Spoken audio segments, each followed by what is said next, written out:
Bonjour! Alors, comme les autres vidéos, tu vas avoir besoin de ton origine. Donc, si tu ne l'as pas avec toi, tu mets ça sur pause et tu nous reviens. Donc, tu vas ouvrir Origine à la page 14 parce qu'aujourd'hui, on va parler des populations. Donc, on commence dans Origine en vous disant qu'une population d'une ville, par exemple, porte un certain nom. Donc, par exemple, à Candiac, on a des Candiacois, à Brossard, on a des Brossardois et à La Prairie, on a des Laprairiens. Donc, tous ces gens-là, bien qu'ils portent des noms différents, les populations ont des noms différents, comme je viens de les nommer, bien, on appartient quand même à la même espèce, soit l'espèce des Homo sapiens, on est tous des êtres humains. Donc, finalement, d'abord, qu'est-ce que c'est qu'une population? Bien, on nous dit ici dans la petite définition qu'une population, ça va regrouper des individus d'une même espèce, donc dans notre cas, c'était les Homo sapiens, qui vivant au même moment en un lieu donné. Donc, on vit au même endroit, au même moment. C'est ce que ça veut dire. Donc, on va vous donner d'autres petits exemples par la suite. On veut vous différencier, que vous fassiez la différence entre ce qu'est une population et ce qu'est une espèce. Donc, on vous dit que pour être une population, on doit faire partie de la même espèce. Mais en plus de ça, il faut vivre au même endroit. Donc, il y a comme deux caractéristiques. J'aimerais ça que tout le paragraphe, on le note comme étant important. Donc, on nous donne l'exemple ici des tamias rayés. Donc, tamias rayé, pour ceux qui ne sauraient pas de quoi il s'agit, c'est ce petit animal-là ici. Donc, le tamia rayé, si on veut parler de la population, bien, on va devoir parler de la population, par exemple, des tamias rayés de la Gaspésie, des tamias rayés de la Montérégie ou des tamias rayés de la région de Offord. Donc, on doit spécifier l'espèce, mais en plus de ça, on va spécifier le lieu. Donc, ce n'est pas juste l'espèce. Donc, maintenant, on fait aussi la différence dans Origine entre une population et une communauté. Donc, on vous dit que, en plus de parler d'une population qui fait partie d'une certaine espèce, on peut aussi se rendre compte que plusieurs espèces vont vivre dans un même endroit. Donc, par exemple, dans la ville de la Prairie, bien, il n'y a pas juste des humains qui vivent là. Donc, il va aussi y avoir des écureuils, hein, on en a plein sur le terrain du collège. Il va aussi y avoir des chiens, des chats, des oiseaux, etc. Donc, tous ces êtres vivants-là vont former une communauté, sans oublier aussi la communauté, les espèces de végétaux. Donc, il faut faire la différence entre population, qui est des gens d'une même espèce qui vivent à un certain endroit, et une communauté, qui sont des gens de plein d'espèces différentes qui vont vivre au même endroit. On en arrive ensuite à la page suivante. Donc, on s'en va maintenant à la page 15. Et à la page 15, on nous parle de densité de population. Bon, avant d'aller voir ce qu'il y a dans Origine, je vais vous expliquer un petit peu ce qu'est la densité de population. Donc, si par exemple, on prend la région de la Prairie, donc j'ai pris ici le collège, donc on a Jean de Lamenais qui est situé ici, et on a le quartier qui est en face de Jean de Lamenais, donc de l'autre côté du boulevard Saint-Jean. Donc, si je prenais, par exemple, un carré de 1 km par 1 km, donc là, c'est très approximatif, mon affaire, là, mais c'est environ cette région-là ici. Donc, si je dis que j'ai 1 km de large par 1 km de profondeur dans mon territoire, donc j'obtiens un carré de 1 km par 1 km, ça donne 1 km carré quand on calcule l'air, hein, parce que 1 fois 1 fait 1. Donc, en Montérégie, dans une région de 1 km par 1 km, dans les régions de Brossard, La Prairie, Candiac, j'ai vérifié, et la densité de population, on nous dit que c'est de environ 3 à 4 000 habitants par kilomètre carré. Donc, dépendant exactement du quartier, ça peut être un petit peu plus, un petit peu moins. Donc, environ de 3 à 4 000. Ce qui veut dire que dans mon carré ici que j'ai fait, il devrait y avoir environ 3 à 4 000 habitants. Donc, on pourrait compter les petites maisons, se dire que dans chaque maison, il y a environ de 2 à 4 à 5 habitants à peu près par maison, et ça nous donnerait une idée. Donc, c'est ça une densité de population. C'est de savoir combien de gens vivent sur un territoire donné. Donc, on peut calculer maintenant une population pas seulement pour les êtres humains, mais aussi pour les animaux. Donc, on nous dit que pour calculer une densité de population, on va utiliser une petite formule qui est la suivante. Donc, qu'est-ce que ça signifie D est égal à N sur A? Bon, bien le D représente la densité de population.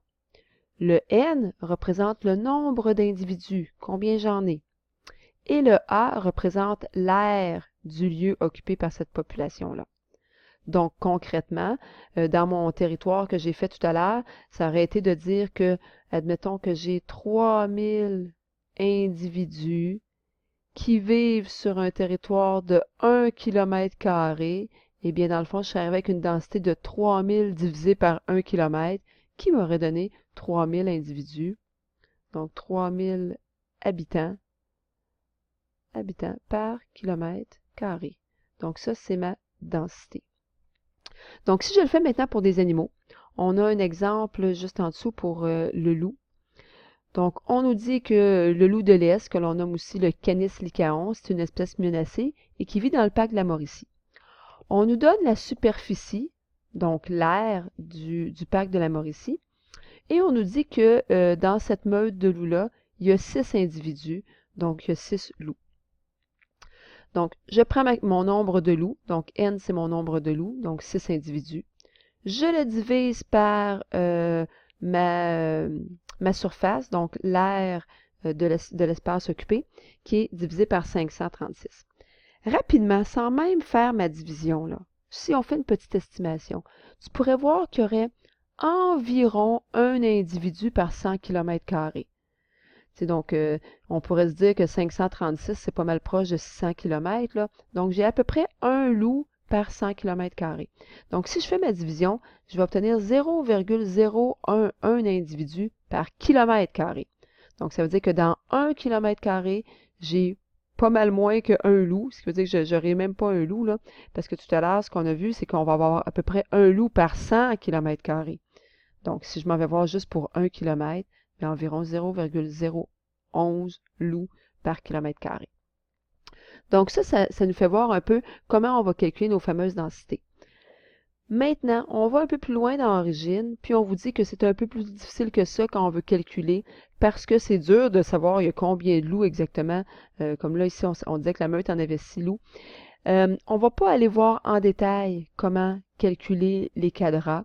Je trouve que ça dépasse un petit peu le cadre de ce qu'on va voir. On en parlera plutôt en classe. Donc, si on s'en va ensuite à la page suivante, même chose, on vous fait un exemple sur les quadrats qu'on peut rayer. Oups. Donc, juste un petit instant. Donc, on peut barrer. Et on va tout de suite aller à la section juste en bas qui parle des facteurs. Donc, qu'est-ce qui va faire modifier la densité de la population? Donc, qu'est-ce qui va faire que tu vas avoir plus d'individus ou moins d'individus par kilomètre²? Donc, on vous dit que le nombre d'individus dans une population, c'est très rare que ça va être stable. Et qu'est-ce qui la fait augmenter? Donc, les facteurs ici sont énumérés, les facteurs qui vont faire augmenter la population. Premier, naturellement, si on se met à avoir plus d'enfants, bien, ça va faire augmenter la densité de population. Si tout d'un coup, on accepte des immigrants, donc s'il y a des gens qui viennent déménager sur notre territoire, bien, ça va faire augmenter la population.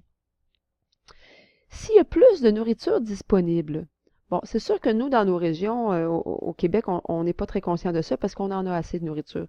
Mais si on va, par exemple, en Afrique ou à des endroits qui n'ont pas beaucoup de nourriture et qu'il y a peut-être même des gens qui meurent parce qu'ils sont mal nourris, bien à ce moment-là, l'augmentation de la nourriture va faire augmenter la densité de population. Puis là, il faut se rappeler aussi qu'on ne parle pas juste des êtres humains ici, on parle aussi des animaux. Donc, les animaux, plus ils vont avoir de nourriture disponible, moins ils vont passer de temps à chercher de la nourriture, et puis il va leur rester du temps pour s'accoupler et se reproduire. Donc, c'est un peu ça aussi, ça va faire augmenter la densité de population. Et naturellement, si j'ai pas beaucoup de prédateurs, si on a beaucoup de prédateurs, ben on va se faire tuer, on va se faire manger, donc ça va faire baisser notre population. Donc, si j'ai moins de prédateurs, ben à ce moment-là, la population va augmenter. De l'autre côté, j'ai les facteurs qui vont faire plutôt diminuer la population. Donc, je vais changer de couleur.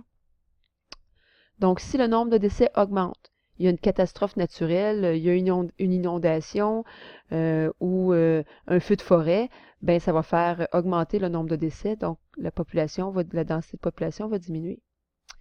Si j'ai des émigrants, les gens partent de mon pays pour aller ailleurs ou partent de mon territoire pour aller ailleurs, ça va faire baisser la densité de population.